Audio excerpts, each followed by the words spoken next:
Well, night number 2 of WrestleMania is here. This is our official preview and prediction show on Squared Circle Radio. That's the Young Buck, Andy York. My name is Chris Belcher. Andy, we had a blast previewing and predicting night number 1. Lots of surprises, lots of chaos. I expect pretty much the same of night number 2 of the Granddaddy of them all. Yeah, I completely agree. I think night 2 is probably going to have a lot of twists and turns on the path. I think it's going to be all over the place. I think the in-ring work on night 2 is going to be just as good, if not better than night 1. It's going to be a lot of fun. So I'm ready to dive in. And we've talked about these matches to death over the last month or so. It's time to finally get down to it and preview them and predict them. That's right. We have got the pencil. We're going to tell you what we think WWE is going to do, but also what we would do if we were booking it. If you missed our night 1 preview and prediction show, go back in the archives, check it out. It's available. We said on that show, there are 2 matches that could contend for match of the weekend. Can anything on night 2 top it? We're about to find out. Andy, let's start with the main event. The match that we have been saying for the last month and a half is there's nothing that can top this main event for this year's WrestleMania. It's the biggest possible match given the circumstances that we have. Roman Reigns, the 2026 Royal Rumble winner, battling CM Punk for the World Heavyweight Championship. Andy, a championship that Roman Reigns has degraded, has put down, has said he would never go after, but yet he hates CM Punk so much that he wants to take the title from him. It kind of bugs me, honestly, that Roman's going after this title. I'm glad that in one way, I'm glad that he's making amends with it and trying to build some credibility to it. But on the other side, I'm like, it doesn't make a lot of sense. What say you when it comes to Roman Reigns and this World Heavyweight Championship? I think it was inevitable that he was finally going to have to go after it, because I don't think he can continue to go after the WWE Championship every single time. Yeah. I think it does a great job of elevating the world title even more. I think it's done a great job of being elevated since it came into existence, but I do think this adds another level of it. I think it does add another intrigue to it. Yeah. So I don't have a huge problem with Roman going after it, especially the circumstances around Punk being the champion and everything that goes into it. I'm with you. Like, I see it both ways, but it's more, the story is not as much, the main event of WrestleMania is not about the championship. It's about Roman and CM Punk and their hatred for each other. It just happens to be for the championship. So that's an interesting way to look at it. But at the same time, it's Roman Reigns and CM Punk. We saw them in the main event of last year's WrestleMania with Seth Rollins in there. Now it's a one-on-one match. We've seen this build over the last month and a half. It was the Raw after the Royal Rumble where Roman announced that this was his choice. We're doing this at WrestleMania. So we've sat on this for 6-7 weeks now. See what I did there? So I will leave. Oh, jeez. So we've sat on this for a while. If you've missed it, I think, Andy, over the last 7 weeks, we've talked about this on every episode that we've done, at least for a few minutes. So go back in our archives and check it out, because we're not going to break down each and every promo. I will say the first and the last promos, as we said on the Monday show, were the best delivered promos that these 2 guys had. I thought the physicality was good in the middle of it at Madison Square Garden and in Boston, all that kind of stuff. So I think this thing has been built as well as it could be without either of these guys wrestling, because we knew they weren't going to wrestle in any way. Is there anything that you think they could have done? I don't want to say better, but just differently to build this feud. I think not try to script as much of their promos, because it felt, some of the lines and stuff that we got felt very not like Punk, not like Roman. Sure. So I think letting them kind of just be them throughout this, letting them kind of tell the story, I think probably would have been better. there was a point about the middle of this feud where we lost the plot of it a little bit, I think. So I think course correcting those two, honestly, I think just flipping those 2 weeks. And I think this whole thing, like, do what you did the second week, the first week. And I think all of this is looked at a much better light. But that's probably about it that I would change. I wouldn't change a whole lot about what we've done and where we've gotten at the end of this story. I'm 100% with you, because we said it after they cut the initial promo announcing this match. It's like, just put them in the ring now. I don't need to see any more. I did not need 6 to 7 weeks of promo battles back and forth and maybe some physicality, this, that, and the other. I didn't need any of it. I just needed that initial promo. Let's go. I just remember, Andy, the feeling of wanting to run through a brick wall for this match the night of that very first promo. I didn't need anything else. Now, we were going to get it, obviously, because we got to make some money and, they got to appear on screen and build the match and blah, blah, blah. But I think this was done so well initially that the middle just had to feel watered down and less than, because you couldn't get much better than what they did right out of the gate. Yeah, I completely agree. I think you can't get better than where it started. And where it started was way too high for the feud to build to. Like, I think it started where it needed to finish. But I do think where they ended on Monday was better than I think we could have imagined.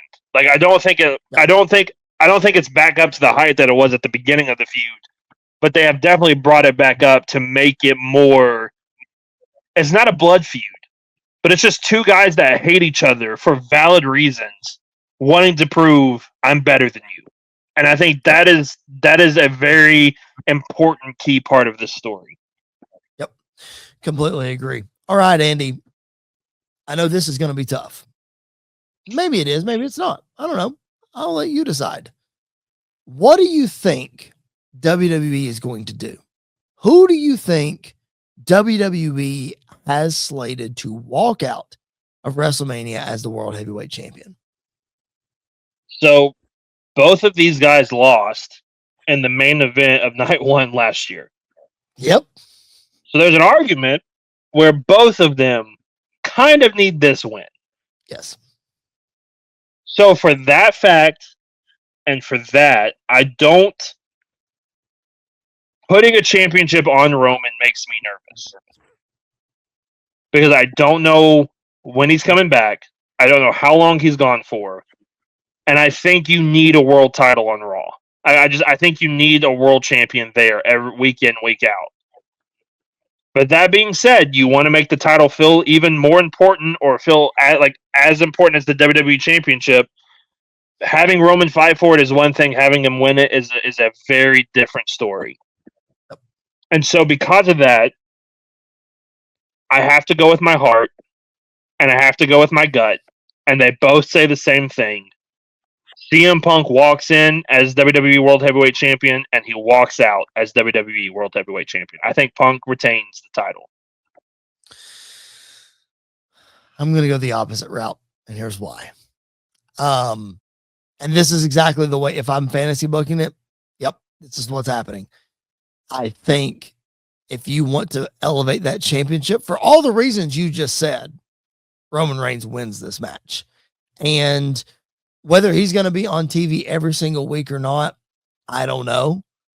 But after WrestleMania, there's a tradition of going to the Today Show with the champions the morning after. And are we taking CM Punk?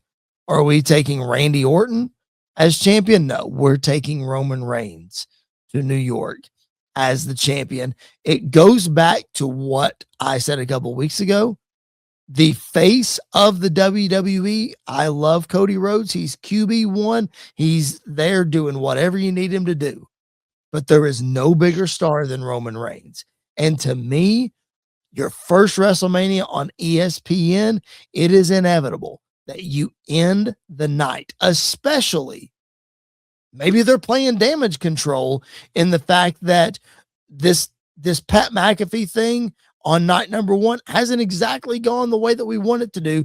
We need to do some damage control. We need a feel good moment. We need to put some positive light on the WWE and on TKO. And I don't think there's a better way to do that than having Roman Reigns walk out of WrestleMania as the World Heavyweight Champion. Now, how many appearances he has after that, how long he holds the title after that, I'm not 100% sure, but I do believe if I'm booking it, WWE's booking it, it's the same result. Roman Reigns walks out as WWE World Heavyweight Champion. Yeah, I understand all of that and I get that. But thinking about the other championship, do you really want both of them to be held hostage? That's true. So I think that's a conversation that has to be had. Of because Randy might be there every week, but do you really want Pat to be the one to walk out with that championship every week? Because he will. Right. Like the way he walked out of it this past Friday with it, and the way he's been having it on his show this week, and everything else. I have a hard time justifying holding both titles hostage like that. Sure. So that's part of the reason why I push back. If I'm booking this, I'm calling back to night one. So a little backtrack a little bit. Okay. We don't reveal the masked person in the first match, so it's not Solo. I blanked when I was doing this. I panicked for a second. It's not Solo. Okay. During this match, I think, again, it's a Roman Reigns match in the main event of WrestleMania. So we all say it together. What's happening? There's a ref bump. Interference. Yeah. Yes. Right. So the ref goes down. I think the Usos music hits. And I think the Usos come out. And as they're out there, they're looking, they're trying to help. Jay is doing his bulldog barking thing that he's doing. Jimmy's probably trying to pull him back. And Roman is telling them, get out of here. Like, I don't want you guys. I don't need you guys. I need to do this myself. Well, then The Rock's music hits. And The Rock comes out to the ring. And Roman and Punk are both kind of up. And Roman looks very confused. Punk's yelling, I told you can't do this by yourself. You can't do this by yourself. There's nothing you can do. Rock looks at the Usos and tells them to go in and take care of Punk. Jay slides in, no problem. Jimmy gets in, nervous about it. Yep. I think Roman tries to block him. And I think as they're talking, Rock does some motion and Jay turns on Roman. Yeah. Spears Roman. I think Jimmy doesn't do it. I think Jimmy's reluctant. I think Jay then attacks Jimmy. Randy can come out if you want. I think you keep him in the back, though. I don't think Pat comes out. But I think you make it very known The Rock is in charge now. Like Triple H, we know Triple H wants to get on TV every single chance that he can get. Triple H can come out. We can have an interaction between Rock and Triple H. All of that is happening. Punk gets the win, but not on his own accord. And so both guys kind of have it in their hands of like, well, you've always been handed it on a silver spoon. You've been handed everything on a silver spoon. This time, I guess it was my turn to get it like that. And now you have to crawl your way back up. So like you can turn Punk heel in the future if you want and have him align with The Rock. You can have this feud going on afterwards. But I think it's so interesting to me to have the chance to have both Cody and Roman focused and going after The Rock at the same time. Yeah. Because it's everything that we loved about WrestleMania 40, but now they're all going after each other. And I think it adds a much needed element of chaos, but a controlled chaos that I think that makes everybody happy in the end. Your fantasy booking is way better than mine. I just think Roman Reigns wins and we just figure it out. So I very much I'm trying to make 40 happen again. Well, listen, Stone Cold comes out, The Undertaker comes out. Listen, one of the rules on Sam Roberts' show is you cannot rebook WrestleMania 40. You cannot have a WrestleMania 40. But I will say this. I think there is certainly a fantasy world where night one and night two connect with the results. And maybe Roman said it in his promo on Monday. We need to get back to the way things used to be. And the way things used to be was the bloodline runs things. And maybe The Rock is in charge and maybe Roman becomes that corporate champion. And like I said on yesterday's show, maybe Randy kind of separates himself after the fact, but we see this Roman, Rock, Pat, because listen, Pat McAfee, and we're not going to get into the Pat McAfee stuff. I will say this about him though. As much as he's saying that the business is trash, he's saving the business. He doesn't like the place where the business is. Cody said on Friday that Pat has been yeeting on the table for the last 3 years. Pat's also been acknowledging Roman Reigns for the past 5-6 years, whatever it is. So there's no bigger supporter of Roman Reigns than Pat McAfee. So it makes sense if Roman were a part of this and it was spearheaded by The Rock, this, that, and the other. So I don't know. Maybe we'll see. All right. Let's talk about the match that's going to open up WrestleMania Sunday on ESPN. A match, Andy, that we just have not had a chance to talk about on this podcast, but now is the time to do it. It is the biggest of all big men versus the big of all big men, Brock Lesnar and Oba Femi. It better be short. It better be hard hitting. It's going to be a lot of fun though, Andy. This match has been built so well and they've barely done anything. It's just the mere presence, Andy, of these two monsters. So this is the match I'm most looking forward to, which if you told me, a couple months ago, hey, the match you're going to look most forward to at WrestleMania is a Brock Lesnar match, I would have called you an idiot and said there's no way. Even if you threw Gunther in there, it's probably not the match I'm looking forward to the most. The way they have built this is just perfect because we've done some talking, but we've not really talked a lot. It's just been every time we see each other, it's on site. Like, I don't like you. You don't like me. We don't need to talk. Our fists are going to do the talking. And what I have loved is when Brock cares about something and Brock cares about putting someone over, you can tell. Because when that man sells and he wants to sell, the dude is legit. And the way he's been selling all the moves and the shock and awe of Oba getting one up on him every single week has been perfect. And then you throw in the element of they're just throwing like massive objects at each other every single week. It's perfect. And then you got the little security guards trying to do something, and they're just getting thrown around and tossed. This is how every single big man versus big man match should be booked. No talking, just Goliath versus Goliath. Let's go fight. Like, let's just go out there and let's fight. They have done a perfect job of building this one. If it were me, and maybe I'm skipping ahead to fantasy booking here, if it were me, I'm breaking the ring during this match. Like, maybe there's not a winner, and maybe we break the ring to start off the show. Like, that would be wild. Just that's an incredible result for this match, for the destruction that they have caused, for the chaos that they have caused. Keep it going. Why not? Yeah. Because people are invested in it. Andy, like you said, you're not the only one that would have said you're out of your mind if Brock Lesnar match at WrestleMania is the one you're looking forward to the most. You're not the only one that thinks that. I guarantee it. It might not be the match that I'm looking forward to the most, but the majority of the internet wrestling community, Busted Open, those guys, and just wrestling fans as a whole, they're behind Oba Femi. You can see it all over the fans' face whenever Oba makes his entrance. And then Brock Lesnar is just this physical specimen and has this presence about him. I mean, the place is literally in awe when these two are in the ring together. And it's the perfect way. I only wish that this could open up WrestleMania Saturday, not Sunday, being the absolute first thing that you see. But I get that it's on ESPN and you want it on Manias. I get all that. Yeah. But dude, this is the perfect way to open up a show on ESPN. You put these guys out there. I can't wait, man. It's going to be so much fun. When's the last time you've seen Brock in the ring waiting for his opponent to come out every single week?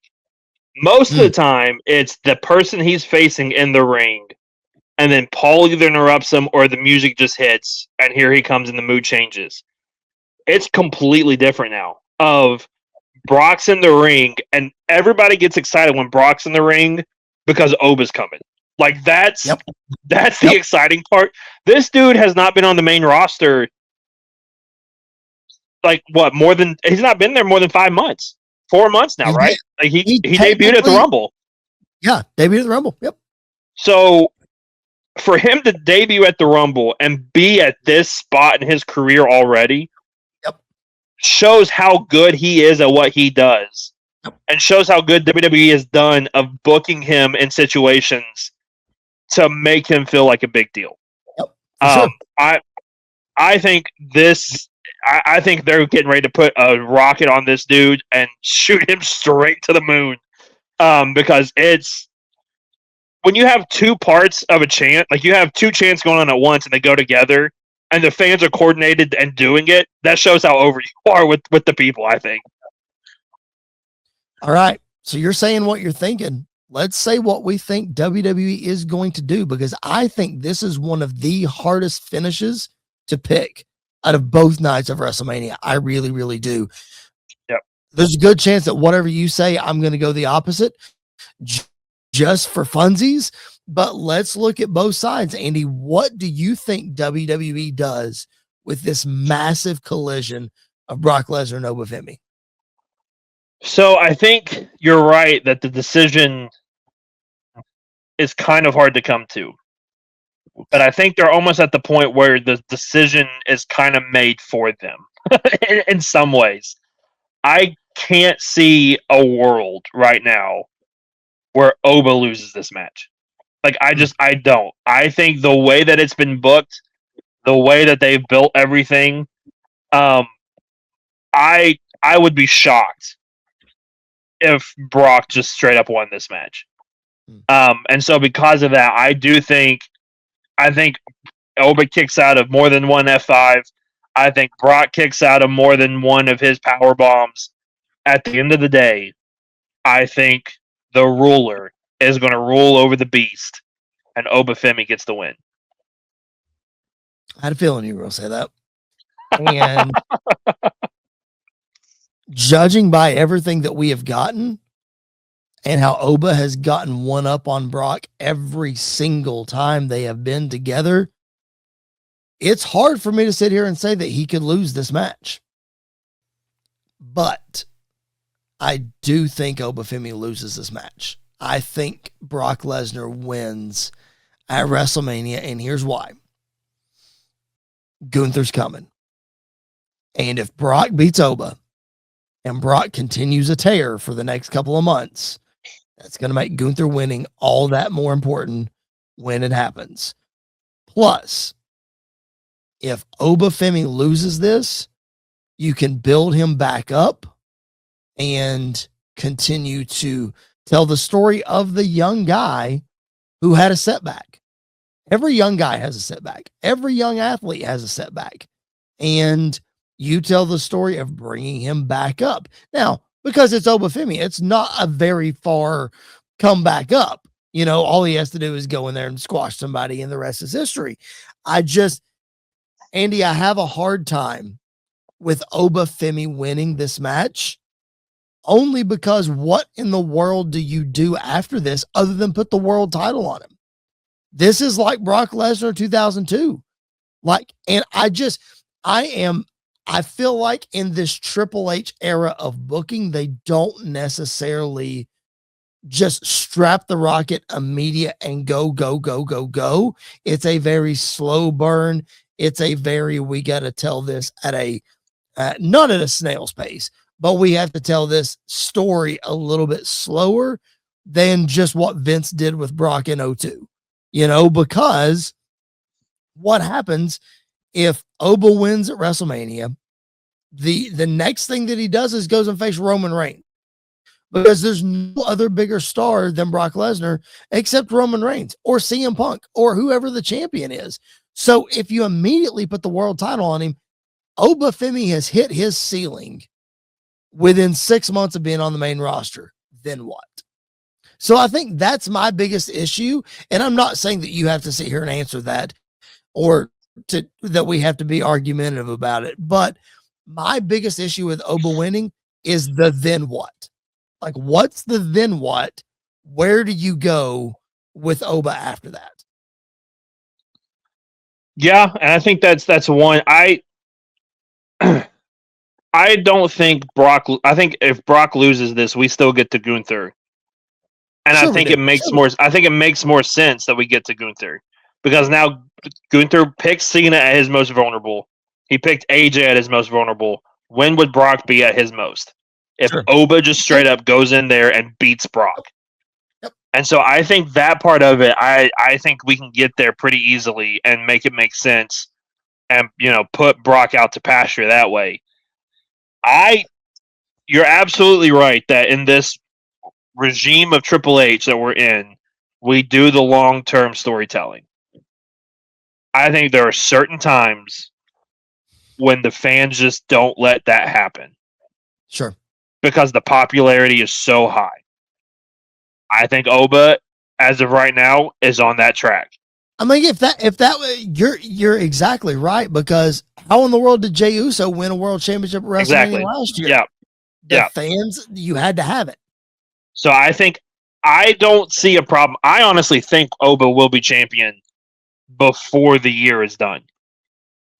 I think he will be world champion before the year is done. I think there's a world where maybe he goes after Punk or he goes after Roman or whoever's the world champion, and maybe he loses, but not because they beat him. I think he loses because somebody gets involved. You can tell that story while this other story is going on. But whoever's champion knows whenever Oba's done with that person, I'm like, he's coming after me. I think that story is very compelling. I think you very rarely catch lightning in a bottle like this early on. Sure. And you have to capture it. You have to just let it do its thing. I think Oba's on that course. I really, really do. It's hard to argue. It really is, because you look at the reaction that he gets from the crowd. You look at just the reaction from Brock Lesnar, even I don't know that it's just selling. Brock is genuinely impressed with Oba Femi. And I'm there. I think I like Oba winning the match, but the weight of the then what on the other side, I just get concerned. I think you can find a way to keep him away from the world title for a little bit if he wins, but won the world title in 2002, then he lost it, and then he won it back in 2003, and he's out of the company in 2004. Now, I'm not saying that Oba Femi is Brock Lesnar.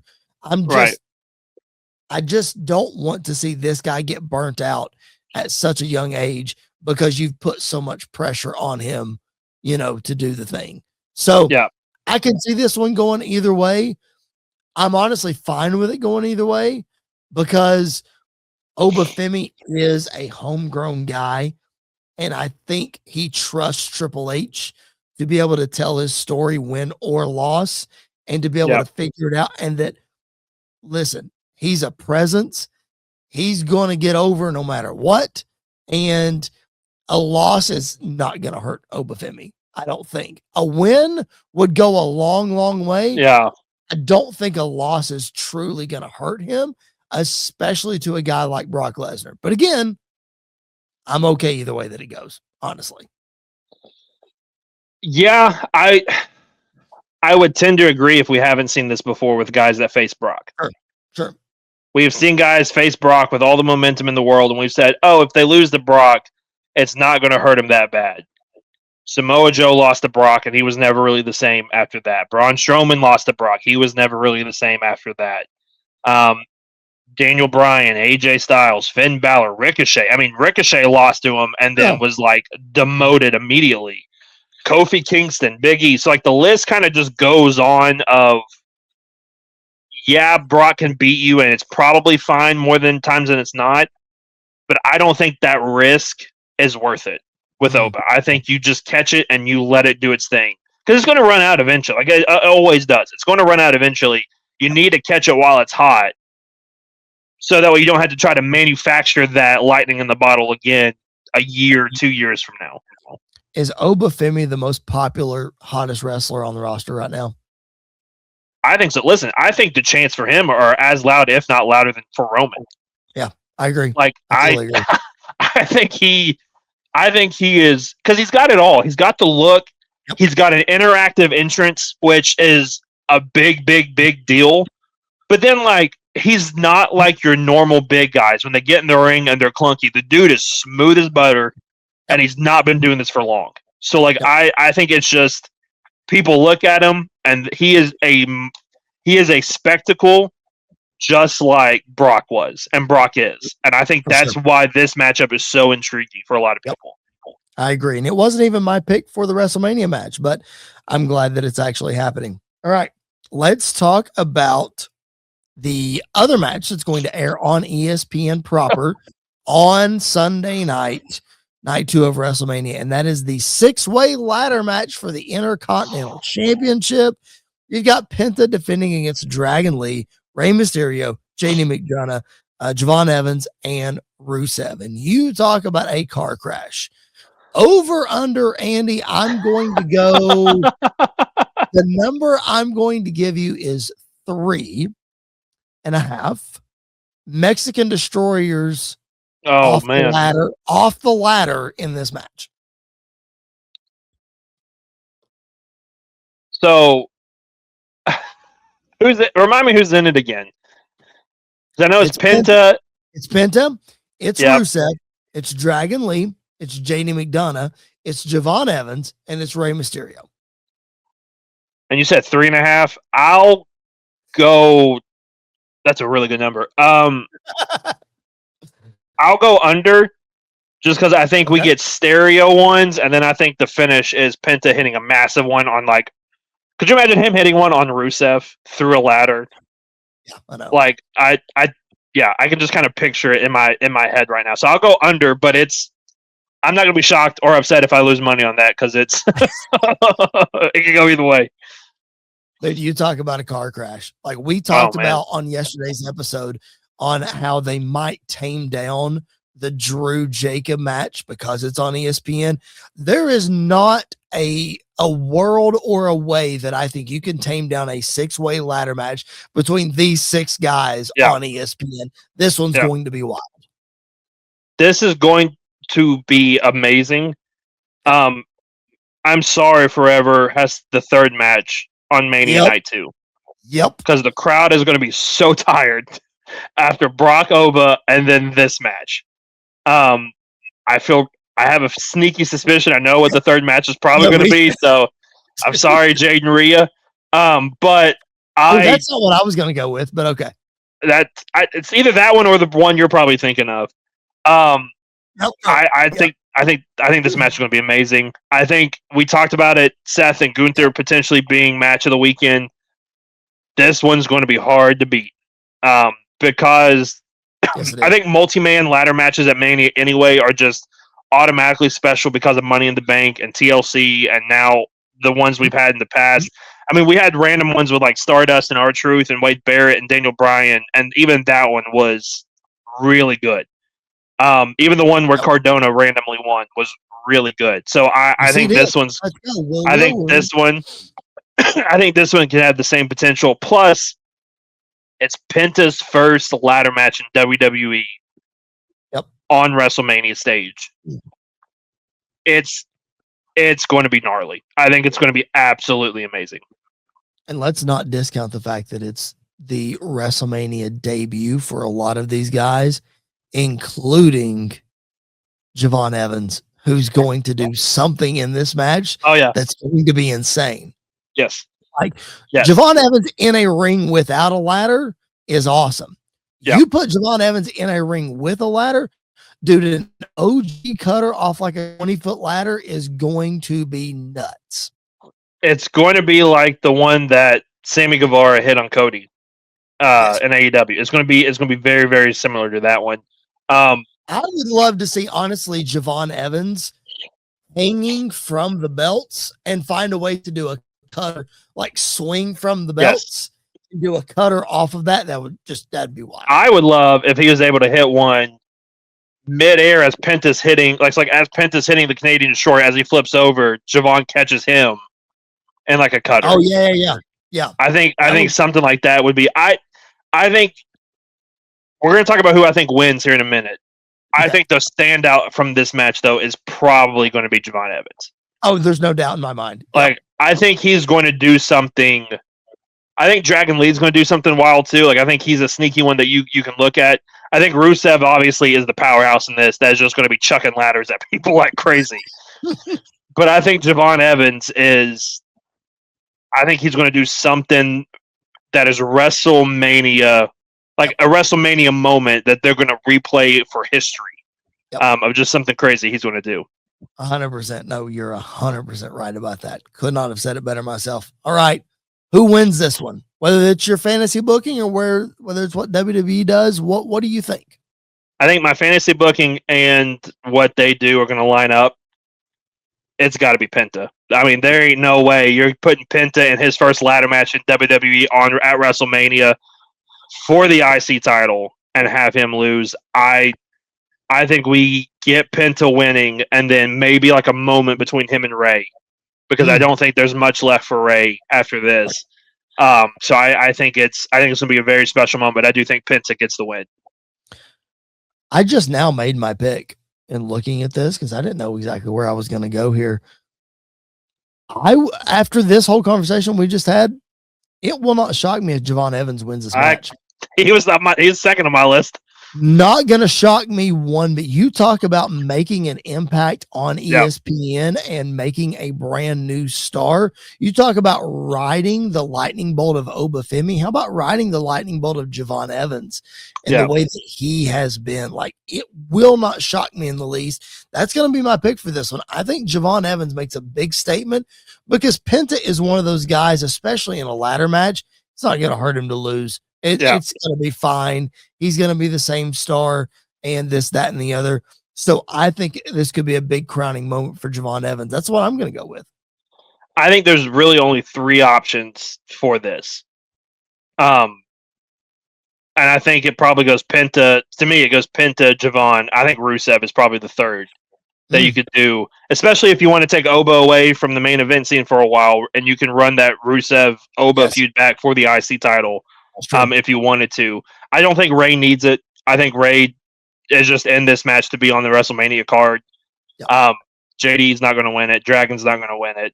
I don't even remember who the other person is. Or is that it? That's it. That's it. So I think it goes Penta, Javon, Rusev. I'm not upset if any of the three of them win it. I'm not even upset if Ray wins it because it's Rey Mysterio. But if Javon Evans walks out as IC champion, I don't think you're going to hear anybody complain about it. Nope, absolutely not. Here's what you are going to hear people complain about. This is the match that I think unfortunately follows the ladder match. And it's so unfortunate because this match already has enough heat as it is, and they're just going to pile it on.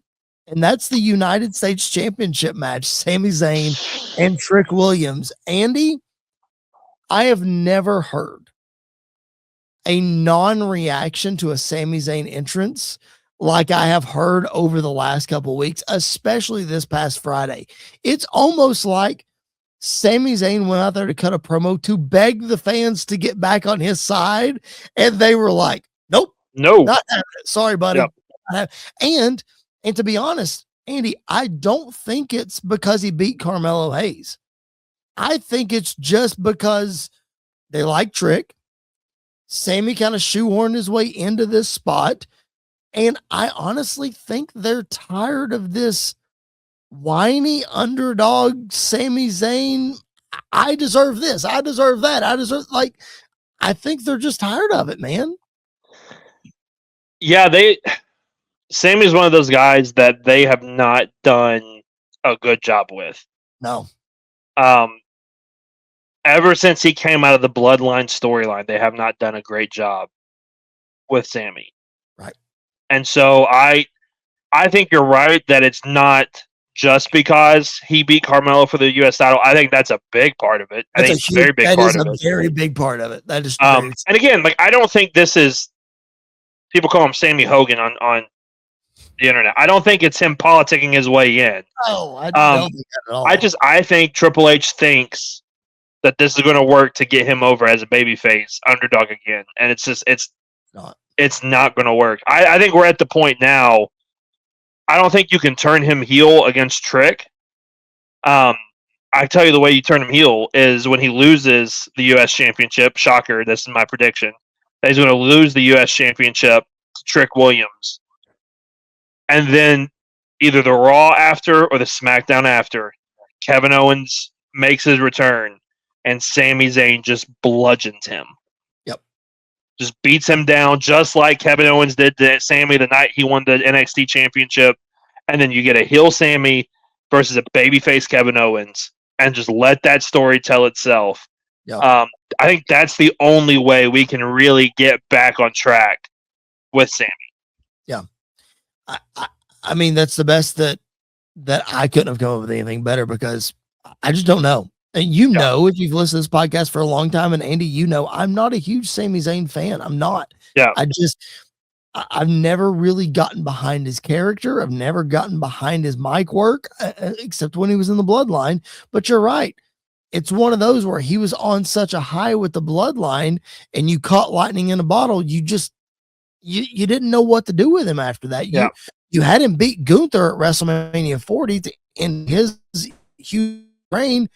It really didn't do a whole lot for him, and now you forced him into this match to try to get Trick Williams over. And it's I don't know if you're trying to make Trick a babyface or not. Only time will tell with that. But spoiler alert, here's my prediction and my lock of WrestleMania weekend. Yours was on yesterday's show. Go back and check that out in the archives. Here's my lock. There ain't no way Trick Williams is walking out of WrestleMania without the championship. He is winning this match. There's just zero doubt in my mind. Trick Williams will be the United States champion. I don't think it's going to be a squash match, but there's no way he doesn't win this match. I think the only way he doesn't is if you turn Sami heel.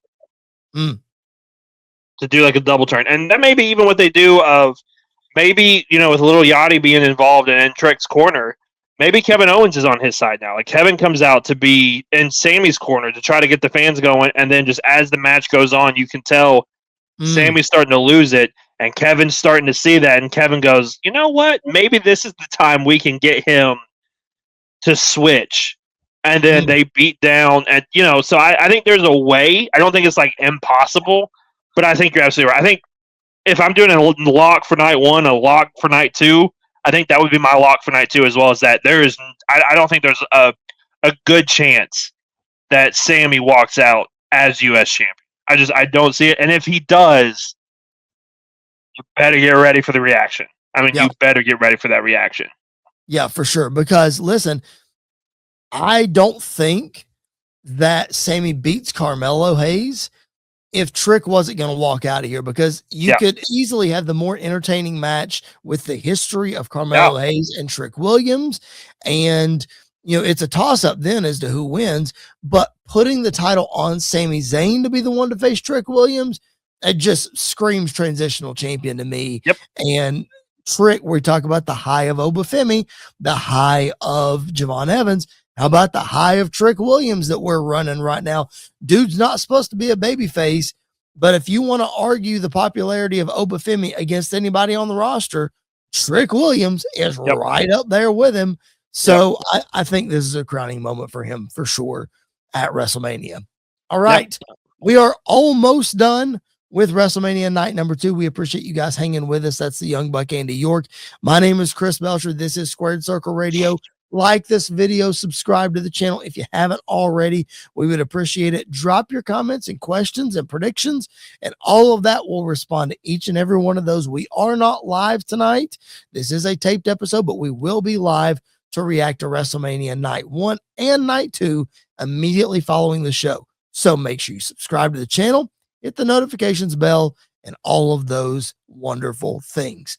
Andy, let's talk about the return of the Demon, Finn Balor, at WrestleMania to take on Dominik Mysterio, a match we thought was going to be for the Intercontinental Championship, but Penta surprising us several weeks ago and winning the title.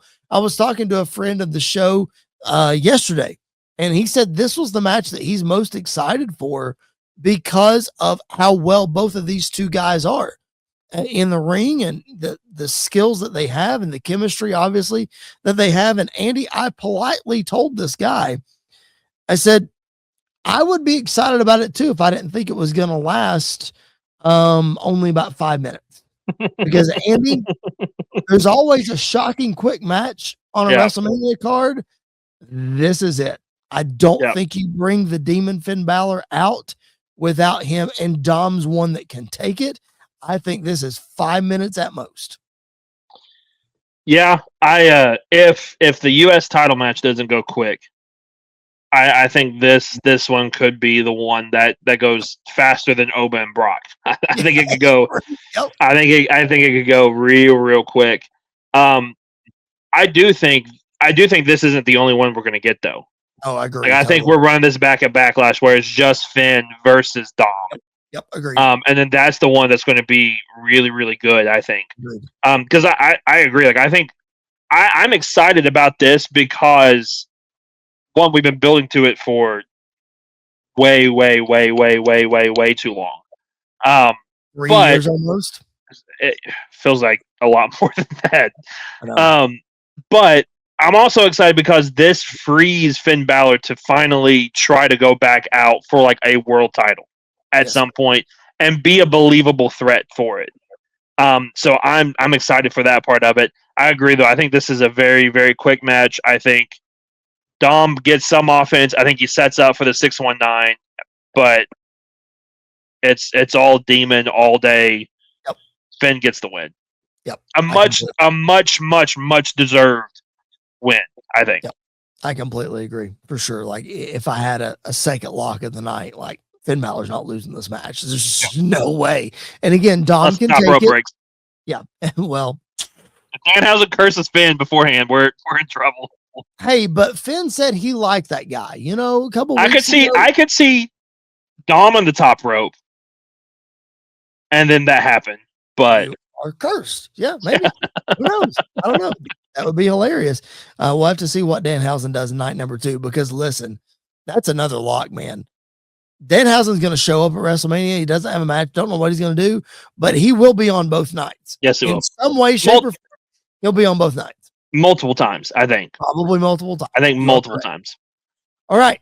Let's wrap this preview up by talking about the only women's match on night number 2 of WrestleMania, which the card's kind of weirdly stacked. There's 3 on night 1 and only 1 on night number 2. But it is Jade Cargill.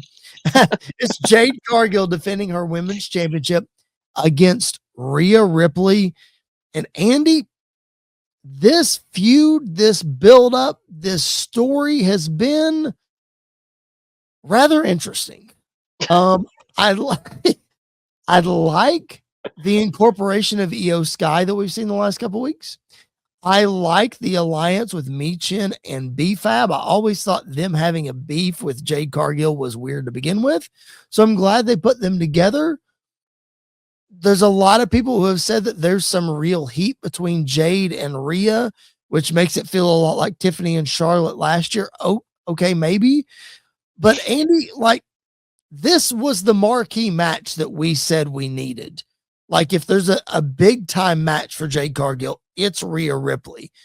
Whether Rhea puts her over or not, I have no idea, but it's just been So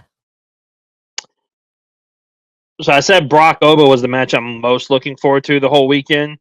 This is the one I'm shockingly the least looking forward to. Absolutely. Yep. I think the build for this has just been bad. Very bad.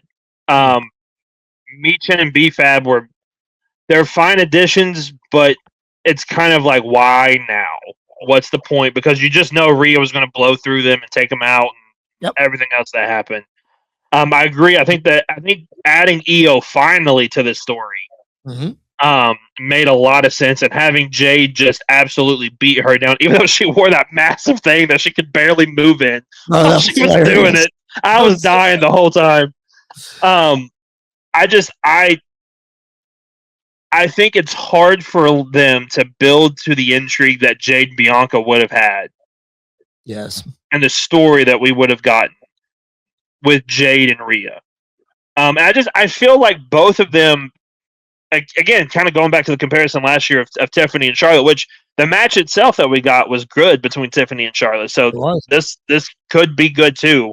I just feel like the chemistry is not there, and it feels like they just kind of want to get it over with. Like get there, get to Mania, get it over with. So I don't have a lot of expectations. I don't have a lot of intrigue for this match. I've never had that for a Jade Cargill match. And I don't think this is going to be any different. I don't think Rhea Ripley can help her. I think that I'm like you. This is the match that I'm looking forward to the least. I think what I might be looking forward to even less than the actual match is the finish, because I'm afraid, Andy, that this reign of Jade Cargill is going to continue. And I've already talked on yesterday's episode about the women's division needing a big boost and needing something, and Jade Cargill is part of that. And Rhea Ripley needs this championship. If I'm fantasy booking this, Rhea Ripley is winning this hands down. I don't know what to do with Jade Cargill after that.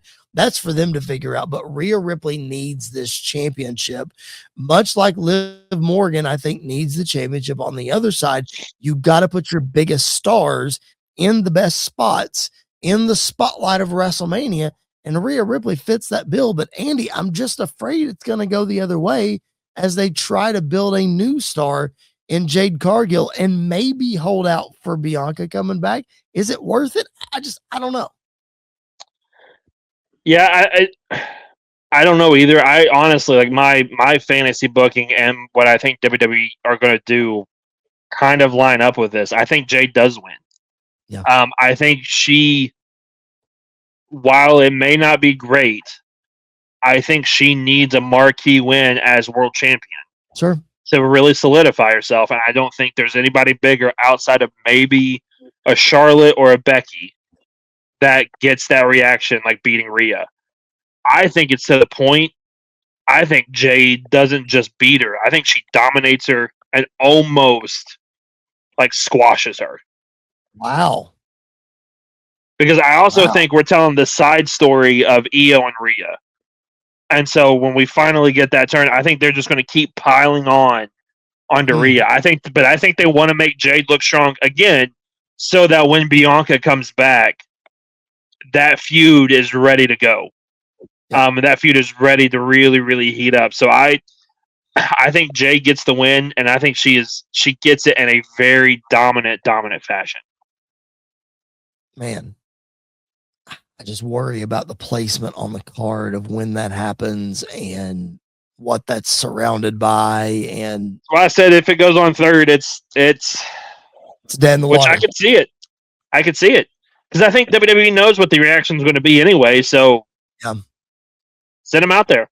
We got to get it done. We got to do it. I know.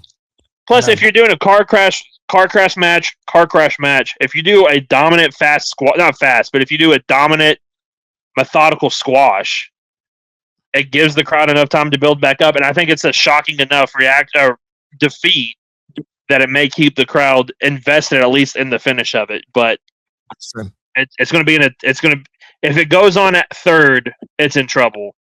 Yep. If it goes on before the main event, it's in trouble. I don't see a great spot for this match. I don't either. Maybe just not have it on the card at all. Who knows? Who knows? We gotta have the title on the card. I guess. Well, maybe you just don't have it on Jade Cargill. That's a whole other story. I'm not gonna sit here and bury Jade Cargill. Man, that's WrestleMania night number 2. We have previewed, we've predicted both nights. If you missed night number 1, go back in our archives and make sure that you check it out, as well as our Hall of Fame episode that we dropped earlier this week, as well as our live show on Monday night coming up tomorrow on the channel is going to be the best and the worst WrestleMania main events. And Andy and I are going to look at some of our favorites and some of our not so favorites.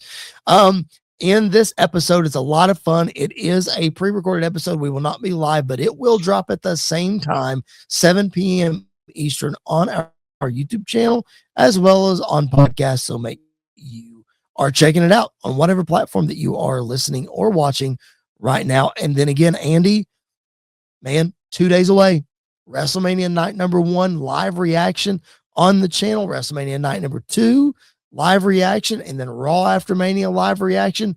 3 straight days of being live. We're getting closer and closer to WrestleMania 42, man. I am excited.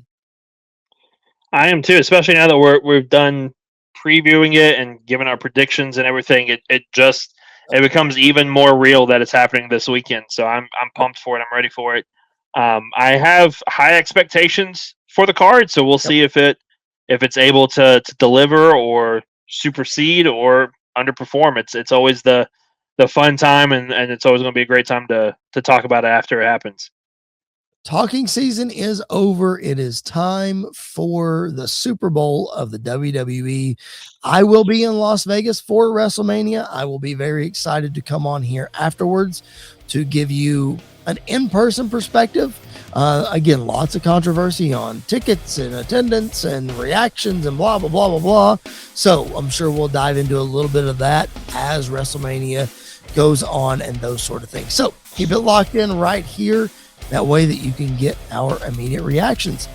All right, for Mr. Andy York, my name is Chris Belcher. This has been another edition of Squared Circle Radio. We will catch you guys down the road.